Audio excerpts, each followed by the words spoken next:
다 이루었다라는 제목으로 오늘 말씀 전하기 원합니다. 저희가 이제 사순절 특별 금요기도회 6주 차입니다. 이 가상칠언을 한 주에 한 절씩 쭉 묵상하니까 마치 어떤 영화의 중요한 장면을 반복해서 보는 것처럼 이 묵상이 계속 되는 것 같아서 저한테는 또 새로운 은혜가 있는 것 같아요. 여러분, 우리는 무엇을 이루기 위해서 달려가고 있습니까? 우리는 10대, 20대, 30대, 40대가 되었을 때 무엇을 이루기 위해서 달려왔습니까?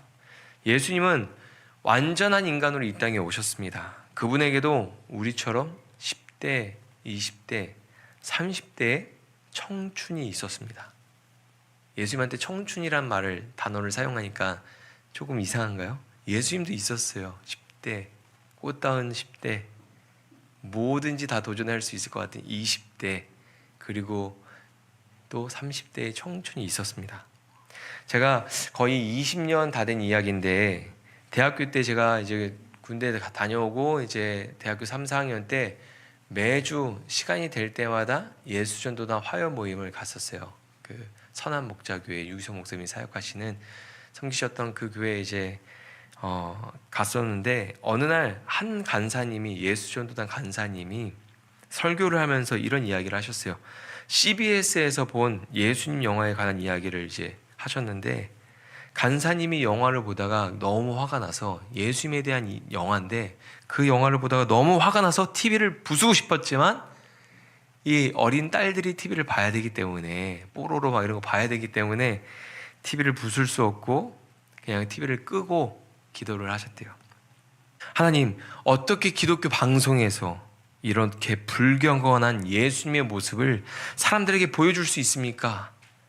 그분이 예수라는 영화에서 본 장면 중에서 두 가지가 마음에 걸렸답니다. 하나는 청년 예수님이 제자들이랑 막 길을 걷다가 갈릴리 호수에서 갑자기 돌멩이를 잡더니 물수제비를 이렇게 싹 하면서 막 하하하 막 이렇게 예수님이 웃었다는 거예요. 제자들이랑. 근데 또 물수제비 이렇게 하는 자세 있잖아요. 이걸 쫙 하면 돌이 창창창창창 막 이렇게 가고 예수님 막 좋아하고 이런 장면. 그리고 이제 우물에서 이제 우물을 떠서 물을 딱 퍼서 마시는데 그 물 가지고 제자들한테 막 물 뿌리고 막 이렇게 하는 어떤 그런 장면들이, 두 장면이 그분 마음에 걸렸던 거예요. 그걸 보고 너무 화가 났었답니다. 어떻게 거룩하신 주님을 저렇게 천박하고 저급하게 묘사할 수 있을까? 그것도 기독교 방송에서. 그런데 그걸 이제 TV를 끄고 그렇게 기도를 울면서 30분 이상 막 하고 있으니까 이제 옆에서 같이 TV를 보던 딸들이, 어린 딸, 초등학교도 안 간 딸들이 이제 3명이 막, 아빠가 막 울면서 기도하고 있으니까 아빠 좀씩 가가지고 괜찮아 이러면 이제 딸들이 아빠 괜찮아, 기도하고 있는 거야, 걱정하지 마고 막 이렇게 막 울면서 기도를 하고 있었는데, 하나님이 이런 마음을 주시더래요. 네가 생각하는 예수는 그런 모습이니? 예수는 온전한 인간으로 그들과 어울렸다. 근데 그 하나님의 그 음성이 딱 들리고, 그때 간사님이 예수님을 성경에서 말하는 대로 믿지 않고 자기가 믿고 싶은 대로 예수님을 믿었다는 것을 깨달았대요. 성경이 말하고 있는 대로 내가 예수님을 믿는 것이 아니라 예수님은 하나님이야. 내가 그놈 진지한 막 그런 하나님. 예수님이 어떻게 사람과 이렇게 물수제비하면서 하하하 막 이렇게 웃을 수 있고, 우물에서 물을 떠서 사람들 뿌리면서 쟤들한테 막 이렇게 장난칠 수 있고, 어떻게 하나님을 그렇게 인간처럼 묘사를 할 수 있지? 천박하게, 저급하게. 그렇게 생각을 했었는데, 그렇게 기도하는 가운데 하나님이 이런 마음을, 음성을 주신 거예요. 네가 생각하는 예수는 그런 모습이니? 아니란다. 예수는 온전한 인간으로 그들과 어울렸다. 그 음성을 듣고 자신이 잘못 예수님을 이해하고 성경에서 말하고 있는 예수님이 아니라 자기가 생각하는 그 예수님을 믿고 있다는 사실을 깨닫고 그 자리에서 2시간 동안 울면서 회개하셨다 그래요. 그래서 그때 그 목사님, 그 간사님 목소리가 굉장히 허석했어요. 키도 조그마시고 마르시고 목소리도 허석했어요. 그분이 그래요. 그때 그렇게 기도해서 제가 목소리가 이렇게 허석합니다 막 그랬었던, 그런 농담했던 기억이 나요. 굉장히 그 말씀에 그 묘사하는 것들이 저한테는 굉장히 인상이 깊었나 봐요. 20년 가까이 됐는데도 기억이 생생하게 나더라고요. 이 말씀을 준비하면서 그때 그분의 설교와 내용들이 생각이 났어요.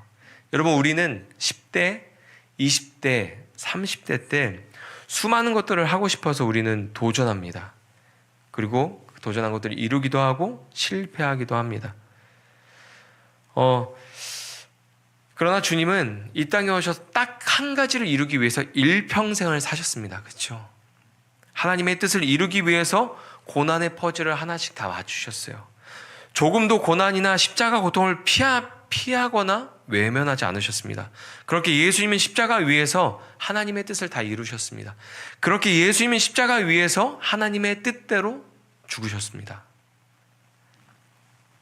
여러분, 영화나 드라마를 보면 살해 현장에는 어떻습니까? 반드시 증거가 남죠. 예수님이 돌아가신 십자가 사건에는 그 죽음이 의미하는 많은 단서들이 존재합니다. 다 이루었다 말씀하신 후에 예수님의 영혼이 떠나가셨습니다. 이것은 육체와 영혼이 분리되는 완전한 죽음을 의미합니다. 예수님의 죽음이 실제적인 죽음이었다는 것을 말하고 있는 것이죠. 마태복음 27장 64절에 보면 이런 내용이 있습니다. 그러므로 명령하여 그 무덤을 사흘까지 굳게 지키게 하소서. 그의 제자들이 와서 시체를 도둑질하여 가고 백성에게 말하되 그가 죽은 자 가운데서 살아났다 하면 후에 속임이 전보다 더 클까 하나이다 하니. 아멘. 제사장들과 이제 율법학자들이 가서 막 이야기하는 거예요. 사람들이 예수님의 시체를 훔쳐서 부활했다고 말할 수 있으니까 동굴을 지키고 그 무덤을 지키고 무덤을 막아야 된다. 실제로 예수님이 부활하셨을 때 어떻습니까? 제자들이 거짓말하는 거다. 그렇게 종교 지도자들이 이야기를 했잖아요. 성경은 예수님의 죽음이 실제 죽음이었다고, 완전한 죽음이었다고 기록하고 있습니다. 종교 지도자들은 예수님이 그리스도라는 사실을 믿지 않았지만 예수님이 부활하셨다는 것도 믿지 않았습니다. 계속 예수님에 대한 복음을 거부했습니다. 요한복음 19장 30절에 보면 이런 말씀이 있죠. 예수께서 신포도주를 받으신 후에 이르시되 다 이루었다 하시고 머리를 숙이니 영원히 떠나가시니라. 아멘. 그런데 참 신기한 것은 여기서 영원히 떠나가시니라에 사용된 단어의 의미를 보면 이 떠나가시다의 단어에 넘겨주다와 맡기다라는 의미가 있어요. 그러니까 이 단어에 대해서 제가 묵상을 해서 영원히 떠나가시다, 이건 완전한 죽음을 이야기하는 건데 왜 이 단어를 사용하셨을까? 넘겨주다와 맡기다라는 의미, 좀 비슷하지만 다른 의미를 사용한 이 단어를 왜 여기에서 사용했을까? 그러면서 이런 묵상을 하는데 이런 생각이 들었습니다. 하나님은 죄인을 살리기 위해서 예수님의 생명을 넘겨주셨습니다. 그리고 예수님 자기 영혼을 하나님 아버지에게 맡기셨습니다. 십자가에서 그 사건이 일어나는 거잖아요. 예수님의 영혼이 떠나가는 그 순간이, 완전히 죽는 그 순간이 하나님께서 죄인을 살리기 위해서 예수님의 생명을 넘겨주신 사건이고, 그 순간에 예수님 자기 영혼을 하나님 아버지에게 맡기신 사건이죠. 하나님은 많은 열매를 바라보면서 예수님의 생명을 이 땅에 심으신 겁니다. 넘겨주신 거예요. 요한복음 12장 24절에 보면 이런 말씀이 있습니다. 내가 진실로 진실로 너에게 이르노니 한 알이 미리 땅에 떨어져 죽지 아니하면 한 알 그대로 있고 죽으면 많은 열매를 맺느니라. 하나님은 많은 생명을 살리기 위해서 예수님의 생명을 넘겨주셨어요. 이 땅에 심으셨습니다. 예수님이 죽으신 날은 준비일이었습니다. 오늘날로 이제 표현하면 금요일이었죠. 유대인들의 안식일은 토요일이었는데 그날을 준비하는 날이 바로 준비일입니다. 준비일에는 음식을 준비하고 무덤을 준비하고 어떤 일정을 정리하고 여행하고 있는 것들을 다 중단하고 모든 일을 다 준비를 끝마치고 이제 유월절을 준비해야 되는 거예요. 굉장히 분주하고 바쁜 날이죠. 출애굽기 12장 16절에 보면 이런 말씀이 있습니다. 너희에게 첫째 날에도 성회요 일곱째 날에도 성회가 되리니 너희는 이 두 날에는 아무 일도 하지 말고 각자 먹을 것만 갖출 것이니라. 준비하는 거죠. 다음 주 금요일이 예수님이 십자가에서 돌아가신 준비일 성금요일입니다. 유대인들은 안식일을 거룩하게 지키기 위해서 시체를 미리 치워야 했습니다. 신명기 21장 23절에 보면 이렇게 기록합니다. 그 시체를 나무 위에 밤새도록 두지 말고 그날에 장사하여 내 하나님 여호와께서 내게 기업으로 주시는 땅을 더럽히지 말라. 나무에 달린 자는 하나님께 저주를 받았음이니라. 왜 시체를 나무 위에 밤새 두지 말라고 했을까요? 저는 그런 생각이 들더라고요. 생명의 존엄성을 무시하지 말고, 비록 그가 죄 가운데 죽었더라도, 하나님의 저주로 그가 죽었더라도 그 생명의 존엄성을 무시하지 말고 그를 이제 밤새 매달아 두지 말고 장사해 주라는 하나님의 그런 가르침이 아닐까, 그런 생각을 해봤습니다. 이 말씀 때문에 십자가에 못 박힌 사람들의 다리를 꺾어서 빨리 죽게 한 다음에 시체를 치우려고 했습니다. 왜요? 안식일에는 아무것도 하면 안 되잖아요. 안식일에 십자가에서 사람이 죽었어요.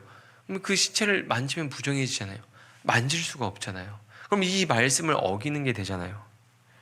잘 생각해보면 지금 유대인들이 말씀을 지키고 있는 게 아니라 말씀을 지키려고 살인을 하는 거예요. 나무에 십자가에 이렇게 매달려 있는 사람을 이제 무릎을 쳐서 이제 그 사람이 숨을 쉴 수 없게 질식하거나 심장이 터져 죽게 만들면 사실은 살아있는 사람인데 그걸 죽이는 거잖아요. 왜요? 말씀을 지키려고, 율법을 지키려고요. 이 살인하는 거예요. 이 장면에서 예수님과 인간의 모습이 대조됩니다. 생명을 살리기 위해서 죽기까지 순종하시는 예수님의 참 신앙과 생명을 죽이고 끝까지 자기 유익을 구하는 인간의 거짓 신앙이 지금 이 십자가 위에서 대조가 되는 거예요.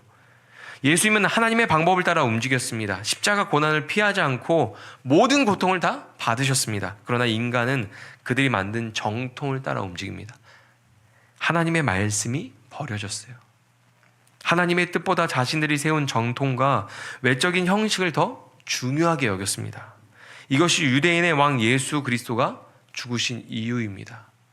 인간이, 유대인들이 하나님의 말씀보다 그들이 만든 정통을 더 중요하게 여겼기 때문이에요. 인간은 하나님의 뜻에 관심이 없습니다. 하나님의 왕국보다 자신의 왕국을 세우는 것에 더 관심이 있었습니다. 그래서 왕이신 하나님의 아들이 이 땅에 오니까 죽여버리는 거예요. 마태복음 15장 8절에서 9절에 보면 이런 말씀이 있습니다. 이 백성이 입술로는 나를 공경하되 마음은 내게서 멀도다.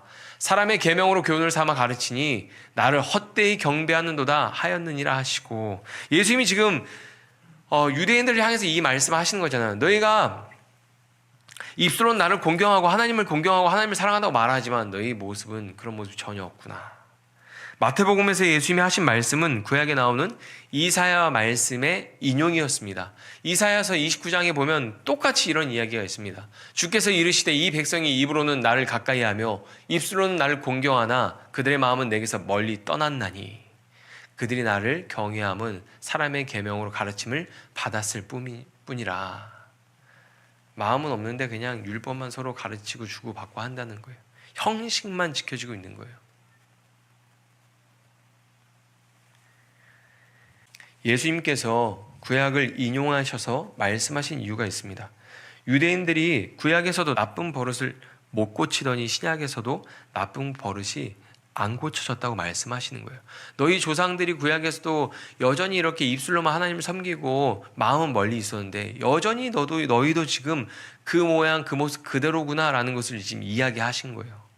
그런데 우리의 신앙을 돌아보면 어떻습니까? 유대인들의 과거와 현재가 동일하게 입술로 하나님을 경외하지만 마음은 멀리 있는 것처럼 우리도 그런 신앙생활을 하고 있지 않을까요? 우리 하나님 사랑합니다. 하나님 높임 받으시옵소서. 주님만이 왕이십니다. 우리가 막 입술로 고백하고 찬양하는데 우리 입술은 그렇게 고백하는데 우리 마음은 그 고백과 멀리 떨어져 있는 거죠. 성경을 보면서 십자가에서 죽으신 예수님을 바라보면서 사람들은 죄책감을 느끼지 못합니다. 성경을 보면 십자가에 달리신 예수님을 보면서 죄책감을 느끼지 못해요. 그냥 그들의 전통을 지키기 위해서 시체를 확인합니다. 죄 없는 예수님을 죽였는데 죄책감을 느끼지 않아요. 불의한 재판을 통해서 예수님을 십자가에 달았는데 죄책감을 느끼는 사람이 없어요. 하나님의 형상이 일그러지고 공중권세 잡은 자의 노예가 돼서 세상 풍조를 따르는 자들은 하나님을 위해서 한다는 모든 일이 하나님을 대적하는 일이 됩니다. 지금 하나님에 대한 반역이 일어난 거예요. 악한 농부들이 포도원을 차지하기 위해서 주인의 아들을 죽였습니다. 예수님은 단순히 죄인을 살리기 위해서 죽으신 게 아닙니다. 하나님의 뜻을 왜곡하고 형식만 앞세운 위선적인 종교 시스템과 예수님이 충돌했기 때문에 죽으신 거예요. 여러분, 십자가는 그런 인간의 죄를 낱낱이 고발하는 현장입니다. 종교는 생명을 살려야 할 말씀을 도리어 사람을 억누르는 도구로 만들었습니다. 예수님은 공생의 기간에 그것을 직접 겪으셨고 십자가 고통으로 직접 보여주셨습니다. 이 하나님과의 관계를 그냥 다 멀리하고 그냥 형식만 남겨놓고 종교로 만들어버린 이 종교라는 그 시스템 속에서 예수님이 얼마나 고통받고 얼마나 어려움 당하는지 다 보여주신 거예요. 여러분, 기독교는 종교가 아닙니다. 이런 말 들어보셨죠? 기독교는 종교가 아닙니다. 인간이 신에게 도달하려고 하는 걸 종교라고 말합니다. 하지만 기독교는 하나님이 인간에게 다가오신 사건입니다. 종교는 형식, 규칙, 조건을 강조하지만 복음은 관계, 은혜, 생명을 줍니다. 종교는 자신이 옳다고 믿는 순간 사람을 죽이는 칼이 됩니다. 내가 옳다라고 믿는 순간 종교는 사람을 죽이는 칼이 되는 거예요. 그래서 사람을 살리기 위해서 주신 율법이 사람을 죽이는 도구가 되어버리는 겁니다. 유대인들이 하나님이 주신 그 율법을 가지고 형식만 지키니까 그 하나님과의 관계 속에서 그 관계 속에서 주어진 그 복과 은혜를 누리지 못하고 종교를 만들어버리니까 율법으로 사람을 죽이는 거예요. 그래서 예수님이 선한 사마리아인의 비유를 말씀하시는 겁니다. 선한 사마리아인 비유에서 어떻습니까? 율법을 지키는 것 때문에 강도 만난 자를 그냥 외면하고 그를 죽게 만들잖아요. 근데 복음은 어떻습니까? 강도 만난 자의 친구가 되어주라 그러죠. 내 모든 것을 다 내어주고 그를 살리게 하죠. 여러분, 예수님은 형식보다 사랑을, 정죄보다 용서를, 거리낌보다 관계를, 율법보다는 은혜를 선택하셨습니다.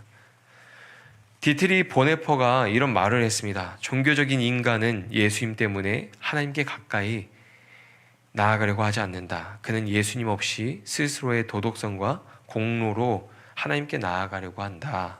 하지만 제자가 된다는 것은 예수님 한 분만을 의지하여 하나님께 나아가는 것이다. 예수님은 하나님과 누리는 관계를 종교라는 형식으로 만들어버린 것에 분노하셨어요. 서로 돕고 협력하는 관계를 서열과 권력 구조로 나눈 것에 대해서 분노하셨습니다. 서로 하나님 안에서 모든 12지파 모든 사람들이 서로 협력해서 하나님을 잘 섬기고 예배해야 되잖아요. 근데 그 관계적인 구조를 서열과 권력의 구조로 나눈 것에 대해서 예수님은 분노하신 거예요. 그것이 얼마나 나쁜 것인지 성전 청결 사건을 통해서 보여주셨고 그것이 얼마나 잔인한 것인지 십자가 사건을 통해서 직접 보여주셨어요. 예수님과 함께 십자가에 달렸던 사람들은 다리가 꺾였습니다. 여러분, 쇠망치나 당시 그 자료를 검색해 보니까 쇠망치나 나무 몽둥이 있잖아요. 그걸로 이렇게 정강이 뼈나 무릎을 쳐서 부러뜨리는 거예요. 그러면 어떻게 합니까? 이 십자가에 매달려 있으면 점점점 이렇게 처지면 숨을 못 쉬어서 질식하잖아요. 그럼 이제 다리에 힘을 주고 이렇게 몸을 밀어서 숨을 쉬어야 되거든요. 근데 정강이를 부러뜨리고 무릎을 쳐서 부러뜨리면 힘이 안 들어가잖아요. 그럼 이렇게 해서 숨을 못 쉬어서 질식하는 거예요. 심장이 터져서 죽는 거예요. 살아있는 사람이에요. 십자가에서 고통을 당하고 있었잖아요. 정강이 뼈를 부러뜨리고 무릎을 쳐서 부러뜨려서 더 큰 고통을 주고 질식하고 심장이 터지는 그 괴로움을 경험하게 하는 거예요. 뭐 때문에요? 율법을 지켜야 되니까. 안식일날 죽으면 율법을 어기는 게 되니까. 종교가 되면 이렇게 잔인하고 무서워지는 거예요.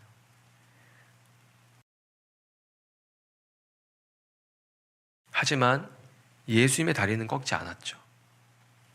이 모든 과정, 예수님의 죽음은 많은 열매를 맺기 위한 삼위 하나님의 계획이었습니다. 시편 34편 20절에 보면 이런 말씀이 있습니다. 그의 모든 뼈를 보호하시며 그 중에서 하나도 꺾이지 아니하도다. 구약에서 예언한 말씀들을 이루시기 위해서 예수님이 다리뼈가 꺾이지 않은 거예요. 그리고 혹시 몰라서 군인들이 예수님의 옆구리를 창으로 찔러봅니다. 분명 이렇게 일찍 죽을 리가 없는데 예수님이 죽은 것 같으니까 무릎, 다리뼈는 꺾지 않는데 혹시 몰라서 창으로 옆구리를 찔러보는 거예요. 그러면 어떻습니까? 그의 옆구리에서 피와 물이 쏟아져 나옵니다. 예수님도 심장이 터져서 돌아가신 거예요. 질식하시고. 요한복음 19장 33절에서 34절에 보면 이렇게 기록하고 있습니다. 예수께서 이르러서는 이미 죽으신 것을 보고 다리를 꺾지 아니하고 그중 한 군인이 창으로 옆구리를 찌르니 곧 피와 물이 나오더라. 그런데 레위기를 보면 피는 죄사함을, 물은 정결함을 의미합니다. 즉 십자가에서 예수님이 흘리신 피와 물은 완전한 구원을 이루셨다는 것을 보여주는 거예요. 영원히 떠나가시고 완전한 죽음을 보여주시고 물과 피를 쏟으신 것을 통해서 예수님이 우리의 죄사함과 정결함을 위해서 그것을 쏟으시고 우리의 구원을 완전히 이루셨다는 것을 보여주는 사건인 겁니다. 히브리서 9장 22절에 보면 이렇게 말하고 있습니다. 피 흘림이 없은즉 사함이 없느니라. 또 에스겔 36장 25절에 이렇게 말합니다. 맑은 물을 너희에게 뿌려서 너희를 정결하게 하되. 요한은 의도적으로 이 장면을 통해서 예수님의 십자가를 구약 제사의 완성으로 보여주고 있습니다. 예수님은 완전한 제사장으로 하나님의 사명을 감당하셨습니다. 또한 화목 제사에 필요한 제물이 되셨고 자신의 피와 물 모든 것을 내어주셔서 우리의 구원을 이루신 분입니다. 예수님의 모든 것을 내어주셔서 우리에게 생명을 주셨습니다. 예수님의 모든 것을 우리에게 내어주셔서 우리를 살리셨습니다. 말 그대로 예수님의 죽음은 사랑의 완성이며 구약 제사의 완성이며 구원의 완성입니다. 여러분 말씀을 마치겠습니다. 여러분 주님 앞에 서게 될 때 예수님처럼 하나님의 뜻을 다 이룬 삶이 되기를 소망하시기 바랍니다. 오늘 이 시간부터 예수님의 십자가 죽음이 우리에게 의미하는 것들이 달라졌으면 좋겠습니다. 여러분 교회에서 종교 생활을 하는 종교인이 아니라 경건의 모양은 있으나 경건의 능력은 없는 종교인이 아니라 하나님과 친밀한 교제를 누리며 서로 사랑하는 그리스도인으로 살았으면 좋겠습니다. 우리를 위해서 십자가에서 죽으신 그 예수님을 누구보다 사랑하는 그리스도인이 되었으면 좋겠습니다. 예수님은 돌아가실 때 다 이루었다 라고 말씀하셨습니다. 참 많은 것을 이루셨죠. 우리도 죽음 앞에서 동일한 말을 할 수 있었으면 좋겠어요. 주님 앞에 설 때 부끄럽지 않고 이렇게 고백할 수 있으면 좋을 것 같습니다. 주님, 제게 맡겨주신 거 다 하고 왔어요. 제 생명 다 제가 가진 거 다 넘겨주고 왔어요. 나눠주고 왔어요. 이제 제 영혼을 맡아주세요. 라고 말할 수 있으면 좋을 것 같아요. 우리가 죽음 앞에서 다시 주님 앞에 서게 될 때 우리 그렇게 말할 수 있으면 좋을 것 같아요. 주님, 저 왔어요. 주님 맡겨주신 거 제가 다 감당했어요. 이제 제 영혼을 맡아주세요. 주님 앞에 그렇게 말할 수 있으면 얼마나 좋을까, 그런 생각이 들었습니다. 여러분, 우리 더바인 교회가 예수님이 걸어가신 십자가의 길을 함께 걸어가는 교회가 되기를 소망합니다. 여러분, 종교인으로 이 땅을 살아가는 것이 아니라 하나님과의 관계 속에서 그 친밀함을 누리고 하나님을 정말 사랑하고 경외하는 사람으로 마음과 목숨과 힘과 뜻을 다해서 하나님을 사랑하고 그 말씀에 순종하는 자로 이 땅을 살아가는 우리가 되기를 소망합니다.